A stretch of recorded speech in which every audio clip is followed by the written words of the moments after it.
ouvintes, que bom que estamos aqui nesta comunidade virtual, mas espiritual. Que bom que você está aqui e que a gente pode conversar um pouco sobre a palavra de Deus para a nossa vida. Quero convidar você a meditar comigo no texto de 2 Coríntios, capítulo 2, a partir do verso 12. Ora, quando cheguei a Troade para pregar o Evangelho de Cristo, uma porta se me abriu no Senhor, não tive, contudo, tranquilidade no meu espírito, porque não encontrei o meu irmão Tito. Por isso, despedindo-me deles, parti para a Macedônia.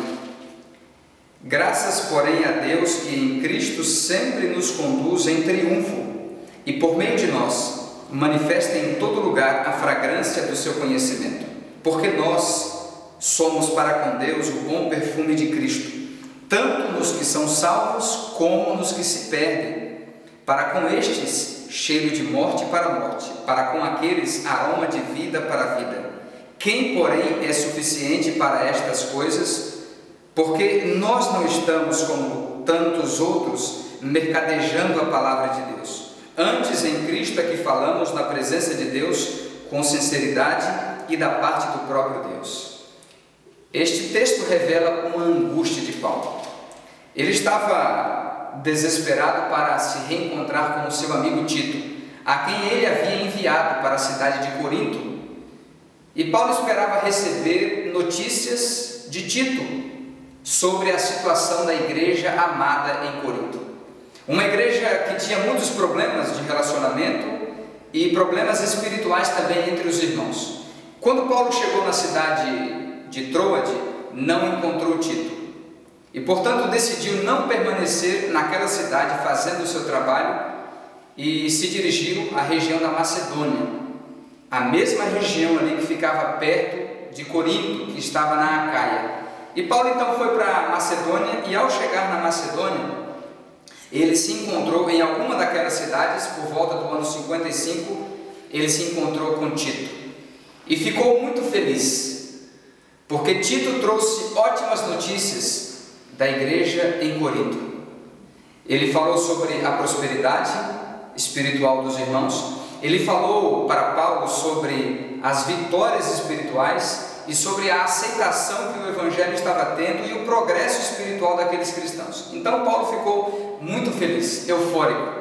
E nesse contexto, então, Paulo diz aqui nos versos 14 em diante, que pela graça de Deus, ele estava tendo ao lado dos irmãos de Corinto e dos seus auxiliares e companheiros de pregação do Evangelho, muitas vitórias. E ele usa aqui a palavra triunfo para se referir aos resultados e às conquistas que o Evangelho havia alcançado naquela região. Essa palavra triunfo vem de uma palavrinha que se chama triambos, uma palavra grega que significava um hino cantado em honra ao deus Baco, o deus do vinho, que também é chamado Dionísio pelos romanos. Essa palavra depois passou a designar também uma festa em adoração ao deus do vinho, ao deus Baco, que é o mesmo Dionísio. E em seguida essa palavra, com o tempo, passou a se referir a qualquer homenagem, a qualquer festa triunfal em homenagem a alguém ou a algum deus. Essa palavra triunfo, então, uma palavra de origem pagã e que se referia a uma solenidade pagã em adoração ao deus Baco, que inclusive era homenageado com 3 gritos. Daí a palavra triângulo, um hino com 3 aclamações ao deus Baco. Por que Paulo usou essa palavra aqui? Porque Paulo teve um triunfo também.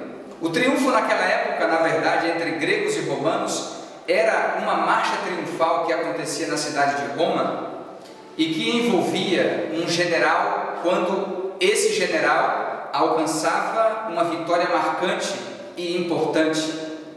Então o Senado romano designava uma marcha triunfal, que era chamada triunfo.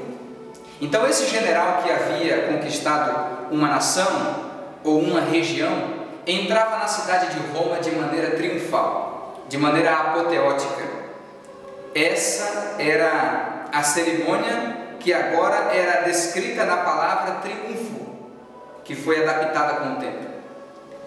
E era muito impressionante essa marcha triunfal, porque o general vitorioso entrava na cidade de Roma, precedido por tocadores de trombetas e por animais que seriam sacrificados aos deuses pagãos, e também por pessoas que seriam mortas no Coliseu, ou em alguns altares ali, ou em algumas situações de martírio. Atrás dos tocadores de trombeta vinha uma carruagem espetacular, enfeitada, adornada, e sobre ela estava o general vitorioso, e ele era puxado por 2 cavalos brancos. Às vezes usavam outros animais, e o general estava ali sobre aquela carruagem, vestido com uma roupa vermelha, na sua bota estavam pérolas preciosas, e atrás dele vinham outros generais, líderes, soldados e reis conquistados por ele. E os principais despojos de guerra, os objetos mais preciosos, estavam também ali ao redor. E enquanto aquela marcha ia passando, ao som de aclamações, animais eram sacrificados naquela via sacra ali da cidade de Roma, e isso tudo era feito em homenagem a esse general vitorioso. E Paulo utilizou essa palavra aqui no verso 14 para se referir a outro tipo de triunfo, diferente daquele que era reconhecido numa marcha triunfal na cidade de Roma. Era o triunfo do Evangelho.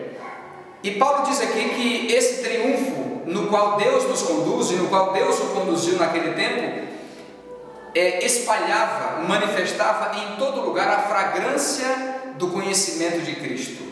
Por que a ideia de fragrância aparece aqui? Inclusive no verso 15, diz que nós somos para com Deus o bom perfume de Cristo.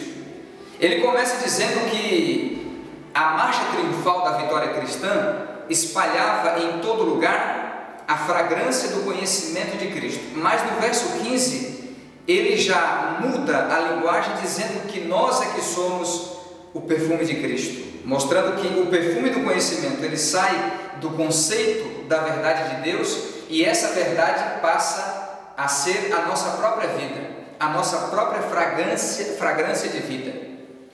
E Paulo aqui estava também se referindo a um detalhe dessas procissões ou marchas triunfais romanas. Ele estava se referindo aqui, queridos, ao que acontecia enquanto o general vitorioso avançava naquela marcha triunfal. Flores, pétalas e plantas aromáticas eram espalhadas no chão, no caminho, e enquanto as pessoas pisavam, aquela fragrância exalava. Além disso, nos altares espalhados ao lado do caminho, sacrifícios eram oferecidos aos deuses, e incenso era queimado em cada um dos altares, em homenagem a esses deuses também.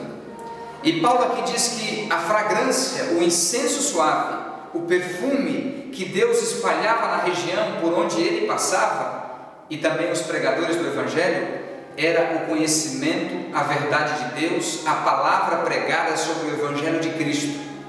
Por que triunfo? Porque Jesus Cristo, quando morreu na cruz, venceu. E muitas pessoas pensaram que Cristo foi derrotado, mas quando ele subiu à cruz, quando ele derramou o seu sangue, ele estava triunfando sobre o inimigo de Deus.